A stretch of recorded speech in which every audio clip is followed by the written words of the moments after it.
अस्सलामुअलैकुम वरहमतुल्लाहि वबरकातुहू। Welcome back to my YouTube channel. आज हम ब्रशेस के बारे में जानेंगे। ठीक है, ये डिफरेंट नंबर्स और डिफरेंट शेप्स के ब्रशेस हैं। जैसे कि ये राउंड ब्रश है, इसका नंबर अलग है। ठीक है, ये 3 नंबर का है और ये 7 नंबर का राउंड ब्रश है। ठीक है, ये 2 राउंड ब्रशेस है और ये कट ब्रश है। ठीक है, जैसे कट मार्कर होता है ना, ये कट ब्रशेस है। ये कलम के जैसा होता है। ठीक है, ये भी कट ब्रश है, ये भी कलम के जैसा ही होता है। ठीक है, तो इसके भी नंबरिंग डिफरेंट है। और ये स्क्वायर ब्रश और फ्लैट ब्रश बोलते हैं इसके। ठीक है, तो ये देखिए फ्लैट ब्रशेस है, ये भी डिफरेंट नंबर्स के। ये 3 है, ये 2 है। ठीक है, 3 2 और ये इस तरीके से 1 है। डिफरेंट साइजेस के है ये। अब हम राउंड ब्रश की प्रैक्टिस करेंगे।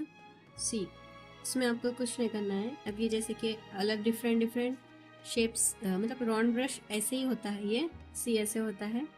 ठीक है, अगर इस तरीके से आपको यहाँ पे बारीक हेयर एक आध ऐसा छुटे हुआ दिख रहा तो आप उसे कट कर लीजिए सीजर से। ठीक है, लेकिन ये बराबर है। ठीक है, तो ये आउटलाइन के लिए ज़्यादा यूज़ होता है। देखिए अब यहाँ पे ये कलर है। ओके, हम इसे अब ऐसे डिप करें। आप डायरेक्ट ऐसे नहीं ले सकते कलर को। आप इसे डिप करने के बाद इस तरीके से जो भी एक्सेस है उसे इस तरीके से निकाल देना है। ठीक है, ऐसे निकाल लेने के बाद अब यहाँ पे कोई ह्रूफ है तो यहाँ पे उसको आउटलाइन करने के लिए ऐसे इस्तेमाल करेंगे इसे। ठीक है, ऐसे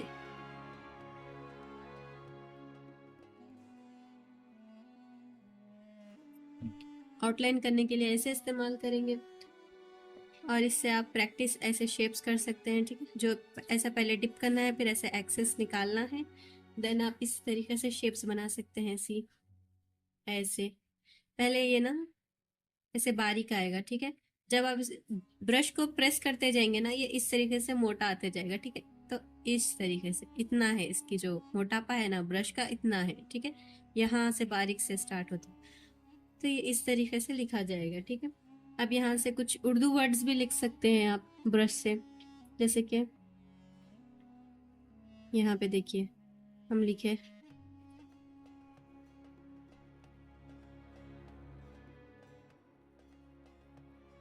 इंसान। ठीक है, इस तरीके से।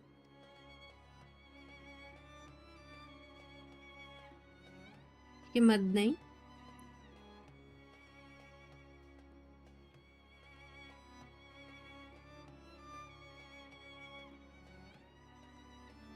इंसान फरिश्ता नहीं। ठीक है, इंसान से गलती हो सकती है, इंसान फरिश्ता नहीं है। तो यहाँ पे आप इस तरीके से ब्रश से राइटिंग भी लिख सकते हैं, हैंड राइटिंग। ठीक है, और आउटलाइन के लिए राउंड ब्रश अच्छे से यूज होता है। और ब्रश को जब का जब अच्छे से वॉश कर लीजिए। ठीक है, साइड में आप जब भी पेंटिंग वगैरह कर रहे साइड में वाटर बॉटल या कुछ स्प्रे रख लीजिए, क्लॉथ रखिए, उसके ऊपर स्प्रे करिए ब्रश पे और वॉश कर लीजिए और पानी में डिप करके से और अच्छे से क्लीन कर लीजिए। ठीक है, अगर वैसे ही रखेंगे तो आप ये ड्राई होके आपका ब्रश जल्दी से वो नहीं होगा। ठीक, इसके जो हेड्स है पूरे चिपक जाएंगे ब्रश के। ठीक है, और ये था राउंड ब्रश के बारे में। अब देखते हैं वो जो कि कैलीग्राफी के जैसा रहता है ना ब्रश, कट ब्रश। ये वाला ब्रश देखेंगे हम। ठीक है, अब जैसे कि इसको देखिए, ये कट है। ठीक है, कट है इसे, तो इसे हम सेम ऐसे ही डिप करेंगे। आपको ना खाली जस्ट निप्स डिप नहीं करना है, नहीं तो आप वेस्ट पूरा एकदम से इंक छोड़ देगा वो। पूरा ब्रश इस तरीके से डिप करना है, फिर ये एक्सेस जो है ना इस तरीके से निकाल लेना है, एक्सेस इंक। ठीक है, फिर अब यहाँ पे देखिए, यहाँ पे ऐसे लिखे हम। ठीक है, इस तरीके से अलिफ। तो ये ना जो कलर थिक है ना उसमें अच्छे से आएगा ये। ठीक है, ये कलर लिक्विड ज़्यादा है, ये सही नहीं आ रहा तो, लेकिन ये कट ब्रश है जो कि हम यूज़ कर सकते हैं डायरेक्ट कैलीग्राफी पेन के जैसा। ठीक है, कैलीग्राफी कलम के जैसा हम यूज़ करेंगे। सी, इसे बा लिखना है तो हम इस तरीके से बा ऐसे लिख सकते हैं। ठीक, तो ये थिक कलर में बहुत अच्छे से यूज़ होगा। आप जब पेपर पे प्रैक्टिस करें इंक यूज़ कर सकते हैं, लेकिन जब आप कैनवास पे लिख रहे ब्रशेस के साथ तो आपको पेंट्स यूज़ करना पड़ता है। एक्रेलिक, मार्टे, जो कंपनी के जो पेंट्स आते हैं ना, एक्रेलिक पेंट्स, वो यूज़ करना पड़ता है। ठीक है, क्यों बोलो तो इंक ज़्यादा, इंक अच्छे से बैठेगी नहीं कैनवास पर। ठीक है, पेपर पर अच्छे से बैठ जाएगी वो, बट कैनवास पर नहीं। तो ये था हमारा कट ब्रश, ठीक है। जैसे कट मार्कर होता है ना, वैसे ही कट ब्रश है। तो यहाँ और एक है कट ब्रश, सेम इसे भी हम ऐसे ही यूज़ करेंगे, ठीक है। और है, अब ये है फ्लैटेड ब्रश, ठीक है। अब ये फ्लैट ब्रश में देखिए, यहाँ पे हम इसे ऐसे सीखेंगे। पहले आप तो पहले इसे अच्छे से, खाली फ्रंट साइड आपको डिप नहीं करना है, कंप्लीट इस तरीके से इसे डिप करना है, ठीक है। फिर देन जो भी एक्सेस है हम इस तरीके से निकाल लेंगे। सी, अब हमें इस तरीके से यहाँ पे लिखना है। सी, अगर आप इसे पहले तो इस तरीके से स्ट्रेट पकड़ना है, ठीक है। ब्रश है ना, उसे आपको इस तरीके से स्ट्रेट पकड़ना है, ओके। आप इसे इस तरीके से स्लोप या ये साइड स्लोप या ऐसे, ये एंगल में नहीं जाना आपको, इस तरीके से 90 डिग्री में, इस तरीके से 90 डिग्री में रखना है। देन कलम को इस तरीके से आपको ऐसे नीचे लाना है, ठीक है, ऐसे। सी, यहाँ से ऐसे, फिर यहाँ से ऐसे, ओके। कलम का एंगल समझते हुए आपको जाना है, ठीक। अब यहाँ से देखिए ऐसे, ओके। इस तरीके से करना है ब्रश से राइटिंग आपको। तो अब यहाँ पे आप खाली टिप जो है ना, टिप पे अगर आप इस तरीके से, तो आपको ये एक्सेस जो भी है ना निकाल लेना है। अगर आप टिप भी इसमें डिप कर रहे हैं, ब्रश की टिप इसमें डिप कर रहे हैं, तो ऐसा एक्सेस जो भी है ना इस तरीके से निकाल लेना है, ठीक है। निकाल के आपको जब जाके इसे कैलीग्राफी करना है, जैसे कि अब यहाँ पे हम लिखे,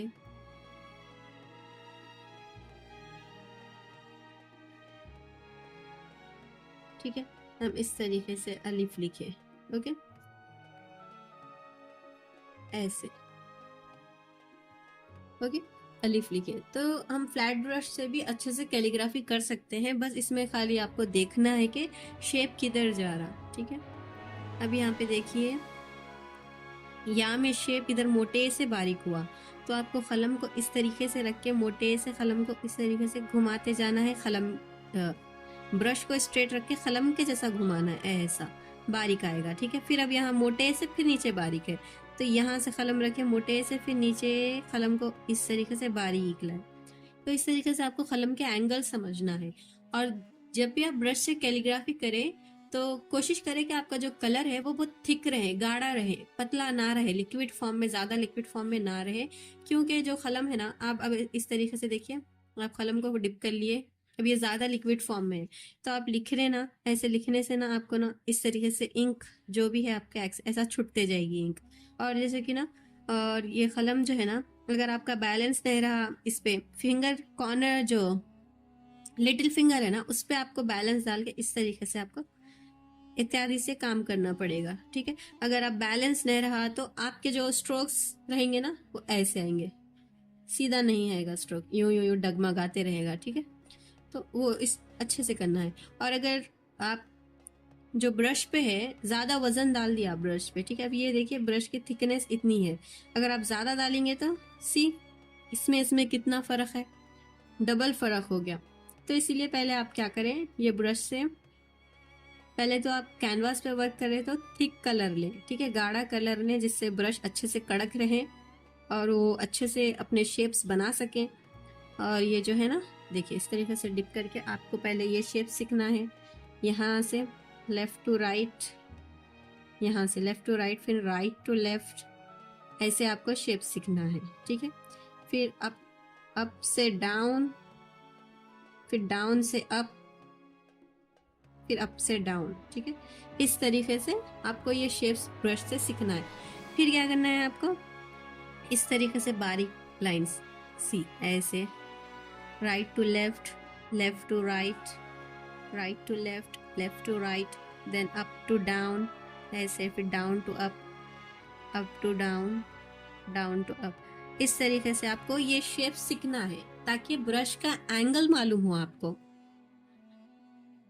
मैंने ब्रश को क्लीन वॉश कर लिया है, ठीक है, इसे साइड में रखते हैं। अब यहाँ पे सेम फ्लैट ब्रश है, बट इसे हम क्या करेंगे, अब किसी को होता है कि सामने की टिप से ही हम जब कैनवास पे वर्क करते हैं तो ये फ्रंट टिप से ही करते हैं, तो ज़्यादा ये ब्रश क्या है मालूम, वजन पड़ने से ब्रॉड हो जाता है। ठीक है, तो वो हम उससे बचने के लिए क्या करेंगे, यहाँ पे आप इधर क्या बोलते हैं, फेवी एक्रेलिक जो आता गम आता है ना, वो गम भी डाल दे सकते हैं आप यहाँ पे, इतना हाफ नीचे से थोड़ा थोड़ा करके, तो ये आपके टिप्स बचे रहेंगे जिससे आप टिप से वर्क कर सकेंगे। अगर आपको वैसा नहीं करना है पूरे ब्रश को, तो आप क्या करें, इस तरीके से यहाँ पे डबल टेप आता है ना, वो लगाएं। तो हम यहाँ पे क्या करेंगे, इस यहाँ पे देखिए, ये जो है ना, आप फ्रंट टिप यूज कर रहे ब्रश की, तो अब यहाँ पे हम डबल टेप लगा लेंगे। ठीक है, ऐसे तो ये ब्रश क्या है, टाइट हो जाएगा आपका। ओके, फिर आप बाद में से निकाल भी सकते हैं। ओके, यहाँ पे देखिए फैलेगा भी नहीं ब्रश। ओके, ये हो गया डबल टिप यहाँ पे। ओके, अब इसे हम कलर में डिप करके यूज करेंगे। सी, अब हम यहाँ पे गाढ़ा कलर लेंगे। ठीक है, हमने इस तरीके से ब्रश को लगा दिया है। जब आपकी पेंटिंग कंप्लीट हो जाए, जब आपका लिखना कंप्लीट हो जाए, तो आप जब ये डबल टेप निकाल के इसे अच्छे से वॉश कर लीजिए। ठीक है, और बीच बीच में कलम को वॉश करते रहना चाहिए। ठीक है, तब यहाँ पे देखिए हम यहाँ पे गाढ़ा कलर ले लिए हैं। ठीक है, थिक कलर। अब इसे हम लिखेंगे सी। अब यहाँ पे मैं कुछ भी लिखूं, कलम देखिए अपने ही एंगल में है, सी, इस तरीके से। ओके,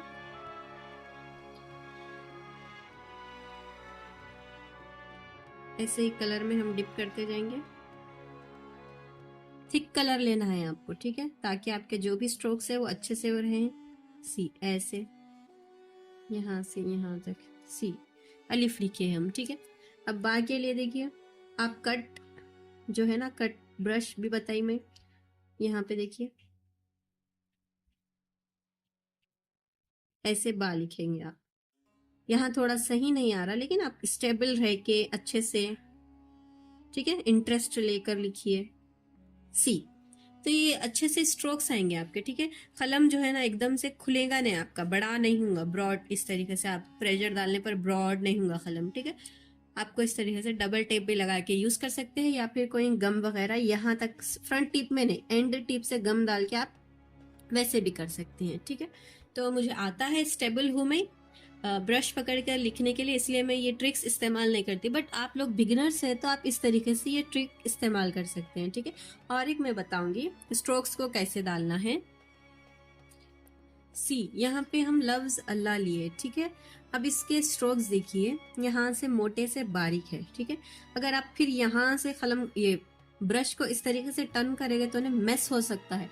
तो आप क्या करें, फिर यहाँ से ये स्ट्रोक से इधर आए। ठीक है, फिर यहाँ से भी आप अगर आ रहा आपको ब्रश से तो करें, नहीं तो फिर यहाँ से बारीक लेते हुए यहाँ से मोटा है। ठीक है, तो ये कलम के स्ट्रोक्स जो है ना उसे समझना ज़रूरी है। तो यहाँ पे देखिए हम यहाँ कोशिश करेंगे, आपको बताएंगे, आप कोशिश करिए। ठीक है,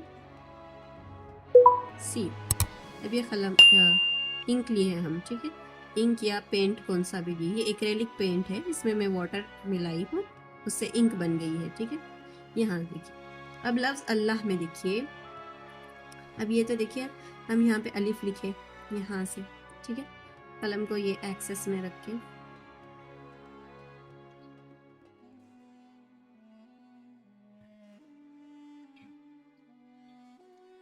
सी, इस तरीके से हम अलिफ लिखे। ओके, यहाँ देखिए ये अलिफ हो गया। ओके, आप फिर अभी से देखिए, मैं इसमें आपको परफेक्शन नहीं बता रही हूँ, मैं इसमें आपको ब्रश के एंगल समझना बता रही हूँ। ठीक है, तो ब्रश का एंगल देखिए, यहाँ पे बारीक से मोटा है। अब देखिए यहाँ पे है ना, यहाँ से अल्लाह, ये देखिए मोटा है। ठीक है, अब यहाँ से बारीक करेंगे हम कलम को। ठीक है, ऐसे। अब हम इधर ऊपर ऐसा जाएंगे तो कलम हमारा टेढ़ा हो सकता, तो वो रिस्क नहीं लेते हुए हम क्या करेंगे, यहाँ से लाएंगे कलम। ठीक है, यहाँ से कलम को ऐसे करते हुए इधर से बारीक कर देंगे, इसे अटैच कर देंगे ऐसे। ठीक है, ये स्ट्रोक समझ में आ गया ना। यहाँ से बारीक इधर लाए, इधर हमें रिस्क है कि कलम टेढ़ा होगा, तो हम क्या करें, यहाँ से इसे मॉडिफाई, मतलब इधर इधर शेप दे दिए। तो आप देखिए, खाली कलम को समझना है आपको। अब यहाँ से निकाले हम, ठीक है, यहाँ से ऐसे लाम निकाले, ओके। अब यहाँ से फिर मोड़ने में हमें रिस्क है कि कलम टेढ़ा हो जाएगा, तो हम क्या करेंगे, यहाँ से ऐसे कलम ब्रश को ऐसे लेंगे, देन इसे यहाँ से ऐसे अटैच कर देंगे, ठीक है, ऐसे। फिर देन यहाँ पे देखिए, यहाँ पे ये स्ट्रोक आ रहा ऐसा करके। तो अब ऐसा करके जाने में आपका कलम बहुत ज़्यादा वो हो सकता है, ठीक है, टेढ़ा या बेंड हो सकता ऐसे आने में, ओके। स्टेबल नहीं है, अभी हम बिगिनर्स हैं ना, स्टेबल नहीं है हाथ हमारा। तो पहले जहाँ से स्ट्रोक हम निकाल सकते हैं, अब यहाँ से निकाल सकते हैं हम, कलम ऐसा रख के यहाँ से बारीक बारीक से, फिर देन इधर से नीचे आके मोटा मोटा मोटा मोटा, देन यहाँ से बारीक करते हुए इस तरीके से यहाँ हम इसे अटैच करके ऐसा अटैच कर दे सकते हैं आप। सी, तो लफ्ज अल्लाह लिखे गया ब्रश, ब्रश से, ठीक है। अब यहाँ पे इस पे तजदीद डालने, छोटा कलम यूज करें इस तरीके से, और ये खड़ा जबर ऐसे, ओके। तो आपको खाली समझना है कि आप स्ट्रोक्स कैसे निकालें, ठीक है। जैसा आपको पहले आप देख ले, कलम को पहले हाथ में लेके शेप्स बनाए, किधर से क्या आसानी है, किधर से क्या शेप बन रहा, ठीक है। उसके बाद आप कलम को यूज करें, ठीक है। और कैनवास पर यूज करने के लिए ब्रश, मैं कलम कलम बोल रही हूँ बस, बट ब्रश, ओके। तो कैनवास पर ब्रश यूज करने के लिए आपका जो ये ब्रश है ना, वो इस तरीके से आप क्या करें, टेप लगा ले या कोई गम डाल ले, जिससे ये जो ब्रिस्टल सामने के है ना, आप लिखते वक्त फैले नहीं। और आपका बैलेंस बनने के लिए आप इस तरीके से करूंगली पे पूरा वजन डालकर कलम को हटाइए, ठीक है। और क्या है, और एक्रेलिक पेंट जो है थिक यूज करिए, उसमें ज्यादा लिक्विड मत करिए, पेंट्स को थिक यूज करिए। तो ये थी कलम की क्लास, और कलम को साथ ही साथ वॉश करते रहिए। जैसे ही आपका वर्क हो जाए, आप क्या करें, कलम का ये जो भी है डबल टेप लगाए थे आप, उसे निकाल दें, या फिर आप कोई गम वगैरह डाल रहे थे, तो अगर आप रेगुलर यूज में है कलम तो वैसे ही रख दें, या गम वगैरह एक कलम तो अलग ही रख ले, ठीक है। यहाँ से फेविकॉल जो भी है ना, इधर डाल के कलम को कड़क कर लें, सामने के हेयर्स छोड़ के नीचे से डालकर कड़क कर लें। एक कलम एक ब्रश जो है अलग रख लें, ठीक है, इस तरीके से। तो अभी आप ये हो गया वर्क आपका, निकालें और इसे वॉश कर लें। सी, मैंने वॉश कर लिया है। इससे वॉश जब वॉश करने से, अगर आप बहुत लंबा लिख रहे हैं, लॉन्ग टाइम, तो बहुत देर तक लिख रहे हैं, तो कलम को बीच बीच में वॉश करके ड्राई करके फिर देन कलर में डिप करके आप यूज़ करिए, ठीक है। तो यहाँ पे बताइए मैं स्ट्रोक्स को किस तरीके से आपको लिखना चाहिए, ठीक है। तो ये थे कुछ कलम्स। अगर इससे हटके भी आपको कुछ डाउट है तो आप कमेंट सेक्शन में पूछ सकते हैं। अगर वीडियो आपको हेल्पफुल लगी तो लाइक करें, कमेंट में हार्ट ज़रूर डालें, और मेरे वीडियोस प्लेलिस्ट में मौजूद है, और भी आप वहाँ पे जाके चेक कर सकते हैं। मुझे सपोर्ट करिए, इंशाल्लाह मैं और भी वीडियोस लाते रहूँगी। यहाँ तक वीडियो में बने रहने के लिए जज़ाकल्लाहु खैर। अस्सलामु अलैकुम व रहमतुल्लाहि व बरकातुहू।